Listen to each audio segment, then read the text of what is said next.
আসসালামু আলাইকুম রহমতুল্লাহ। আজকে উত্তরা রাজলক্ষ্মী রেন্ট এ কার স্ট্যান্ডে একজন ছিনতাইকারীকে ধরা হয়েছে। এই ছিনতাইকারী একটা হাইস গাড়ি, পিছনে যে হাইস গাড়িটা দেখতে পাচ্ছেন সেই গাড়িটা প্রথমে ভাড়া করে। এরপরে সে ভাড়া নিয়ে একটা স্ট্যান্ডে যায় যাত্রাবাড়ির এদিকে।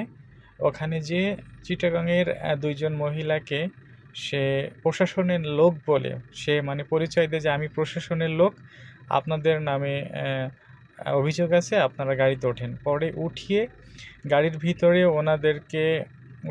ওনাদেরকে এক পর্যায়ে জিম্মি করা হয়। তাদের কাছ থেকে টাকা পয়সা, স্বর্ণ এবং মোবাইল ছিল, সেগুলোকে নেওয়ার জন্য। ওর সাথে আরও দুইজন রয়েছে, দুজনকে ধরতে পারেনি, বাট একজনকে ধরা হয়েছে। এই যে দেখেন, এই মহিলা দুজন গাড়ির ভিতরে বসে আছে। তো ড্রাইভার ভাই কি করছেন, উনি সন্দেহ পোষণ করে সরাসরি গাড়িটা নিয়ে আমাদের এই স্ট্যান্ডে চলে আসেন, মানে যেখান থেকে গাড়িটা ভাড়া নেওয়া হয়েছিল। এই যে ড্রাইভার ভাই, হলুদ শার্ট, অ্যান্ড উনি খুবই ভালো কাজ করেছে দক্ষতার সাথে আমাদের এখানে নিয়ে আসার ফলে এবার ওনাকে আমরা সবাই ধরে যাই হোক যথেষ্ট মারধর করা হচ্ছে এবং তার কাছ থেকে 7টা মোবাইল উদ্ধার করা হয়েছে এবং কিছু স্বর্ণও ছিল ওই মহিলাদের কাছে, সেটা ওনার কাছ থেকে নেওয়া হয়েছে।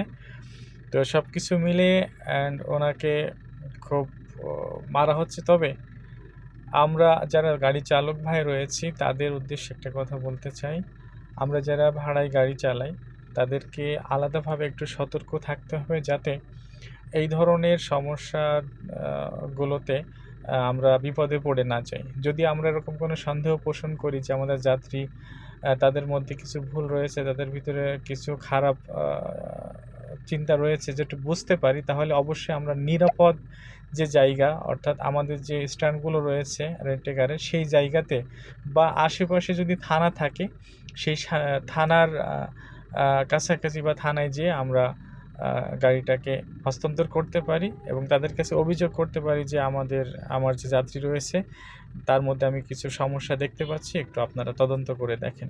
এটা সকল চালক ভাইদের জন্য একটা পরামর্শ থাকবে এবং অবশ্যই সতর্ক থাকতে হবে একজন চালক হিসাবে। যখন আমরা একটা যাত্রী উঠাবো, সেই যাত্রীর বিষয়বস্তু আমরা আগে থেকে জানবো, যে তিনি কি করেন, কোথা থেকে উঠবেন, কোথায় যাবেন। হ্যাঁ, এইটা আমরা একটু খেয়াল রাখবো।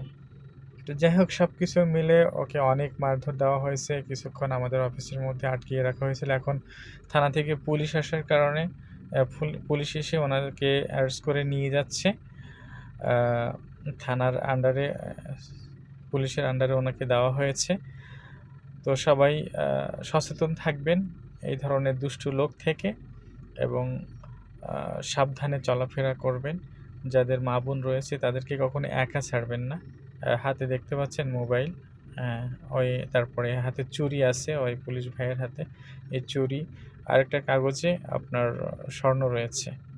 তো যাই হোক, আল্লাহ সবাইকে হেফাজত করুক, ভালো থাকুন, সুস্থ থাকুন, আল্লাহ নিরাপদে রাখুন, আমিন।